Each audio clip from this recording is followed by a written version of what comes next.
Oui, bonjour, bonsoir à toutes et à tous. Je suis le prédicateur. Alors, j'ai été interpellé par beaucoup de frères et sœurs sur la question de la polygamie. Bon, écoutez, je vais vous donner mon point de vue par rapport à cela. Il n'y a pas de problème. Et comme moi, je vous le dis souvent, je m'appuie beaucoup sur euh, ce que Dieu dit. Voilà. Donc, voilà. Parce qu'il y a eu effectivement Oligui qui a épousé officiellement sa seconde épouse, sa seconde femme. Bon, il y a eu pas mal de commentaires, de réactions par rapport à cela. Donc, on voulait avoir l'avis du prédicateur. Bon, écoutez, il faut toujours réfléchir avant de dire, avant de parler ou avant de poser des actes. Il faut réfléchir. Bon, le bon monsieur va prendre une seconde femme. Bon, c'est quoi l'utilité? Très franchement, moi, j'essaie de comprendre. On va discuter. On va discuter.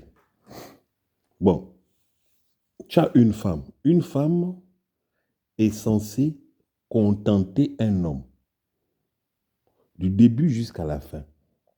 Si cette femme ne te contente pas, ben, effectivement, tu vas voir ailleurs si l'herbe est plus verte. Mais pourquoi prendre une autre femme alors que tu n'as pas fini ton palabre avec la première femme? Est-ce que ce n'est pas de l'orgueil? Est-ce que ce n'est pas l'ego à ce moment qui parle? Bon, il y a la tradition. Les gens prennent comme argument, oui, la tradition dit que c'est un argument, mais même là-dessus, on va discuter, on va débattre. Bon, quand on voit ce qui ressort de la tradition, hein, sur ce plan, famille nombreuse, des enfants qui ne se connaissent pas, les clashs, les problèmes, les palabres, est-ce qu'on peut conclure que cette affaire est une bonne affaire? Hein? Est-ce qu'on peut conclure que c'est une bonne option de prendre plusieurs femmes? Bon, moi, je pars du principe que finalement, il n'y a pas de différence entre l'homme et la femme. Vous comprenez? Bon. Il fut un temps où la femme ne pouvait pas jouir de ses pleins droits. Mais ça, c'est le système qui a fait ça comme ça. Ce n'est pas Dieu, hein? C'est le système qui a voulu amoindrir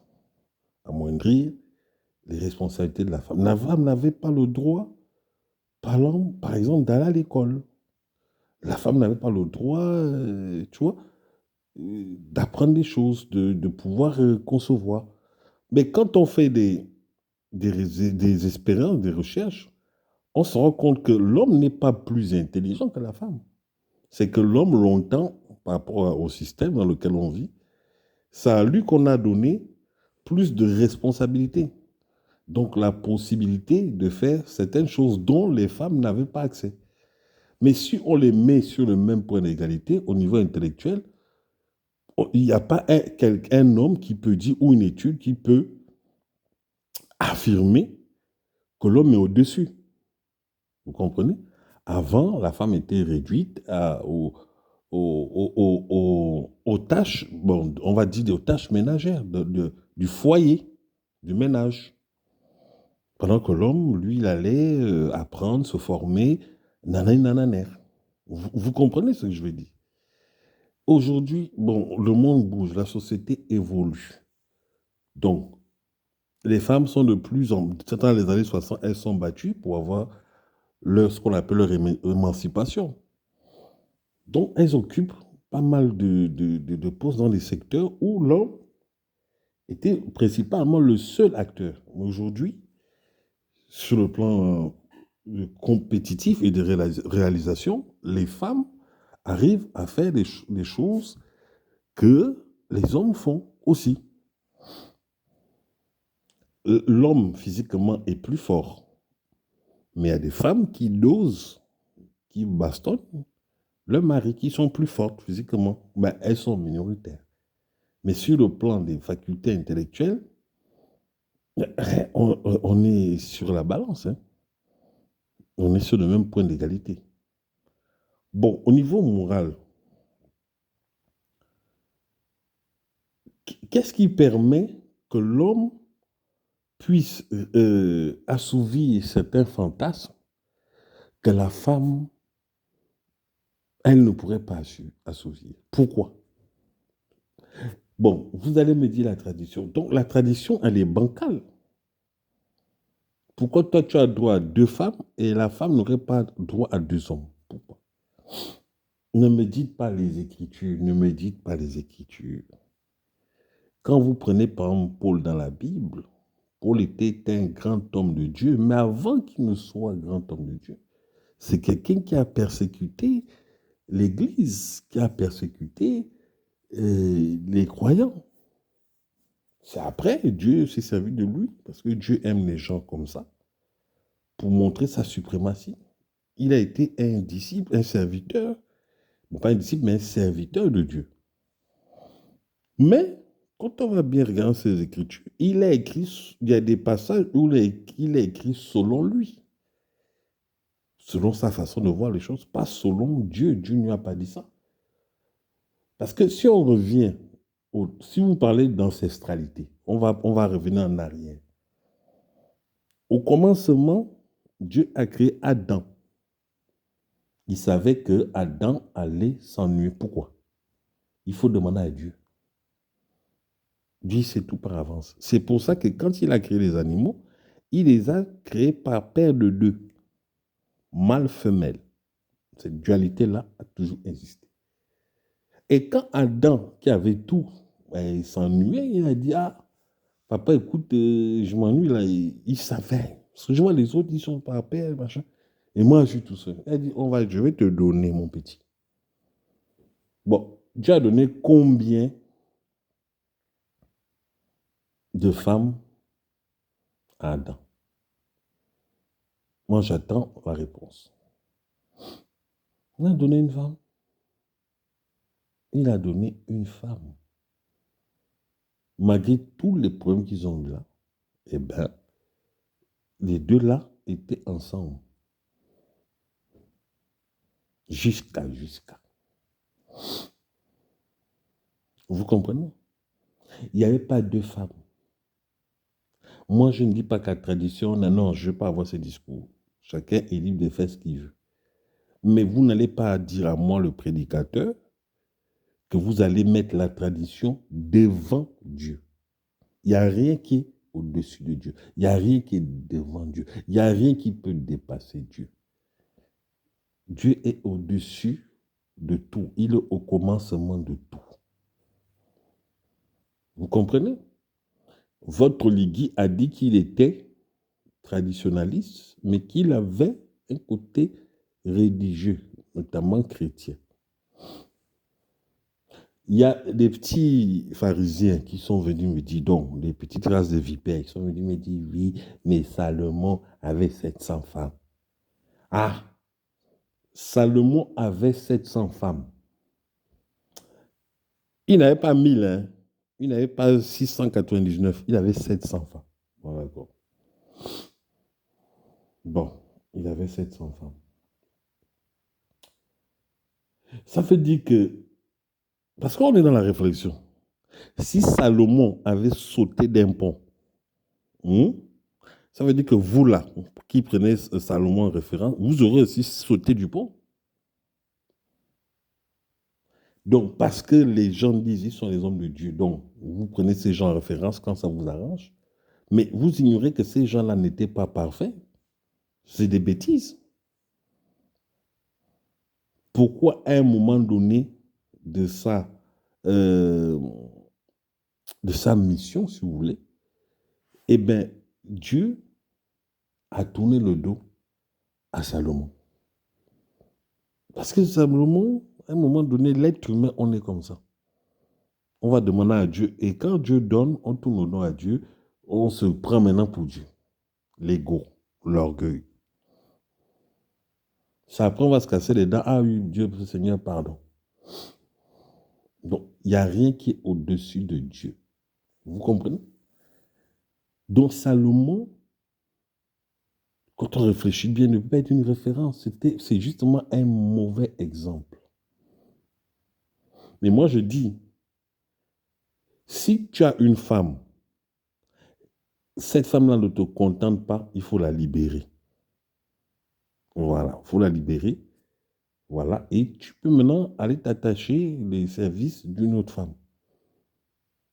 Mais si tu as deux femmes, c'est que tu es malheureux.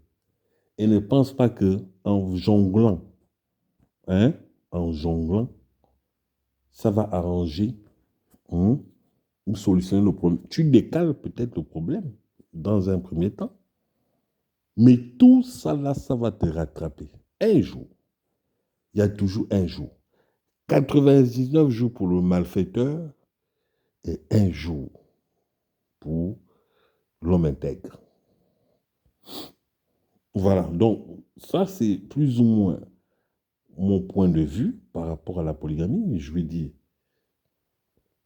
on parle de polyandrie. Aujourd'hui, on peut sortir ce mot. Une femme qui a plusieurs trucs, ça c'est pas encore officiel, mais on commence à en parler. Je dis, les gens ne doivent pas se plaindre quand vous inventez les choses que Dieu ne vous a pas. Il ne faut pas se plaindre. Les choses à vous rattrapent, ne vous plaignez pas. Voilà.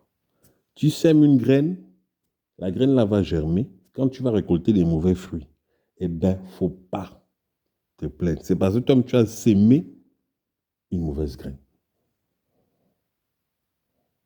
L'homme et la femme, on dit qu'ils sont égaux. Mais en même temps, on est différents.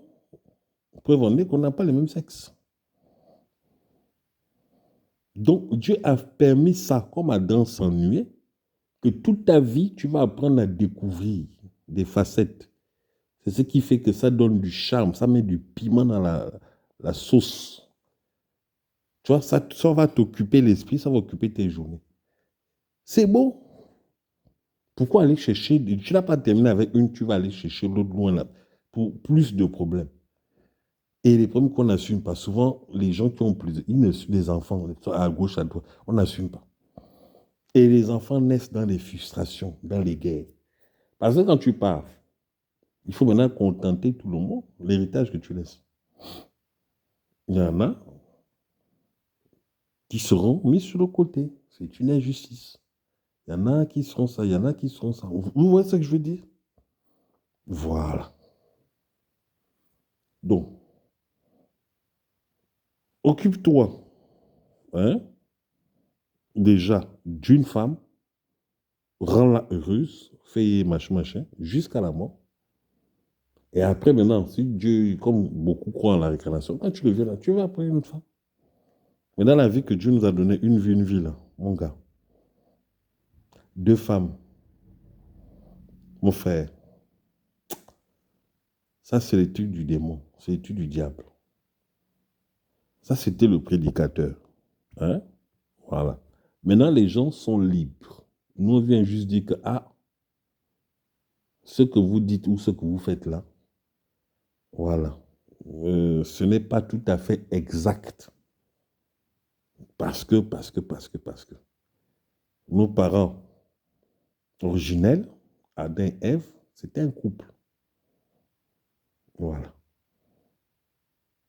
Il n'y avait pas Adam plus un autre Adam plus une meuf, un trio. Il n'y avait pas deux Èves plus un Adam. Non. Adam et Ève, voilà ce que Dieu a mis en place. C'était le prédicateur. Que Dieu vous bénisse.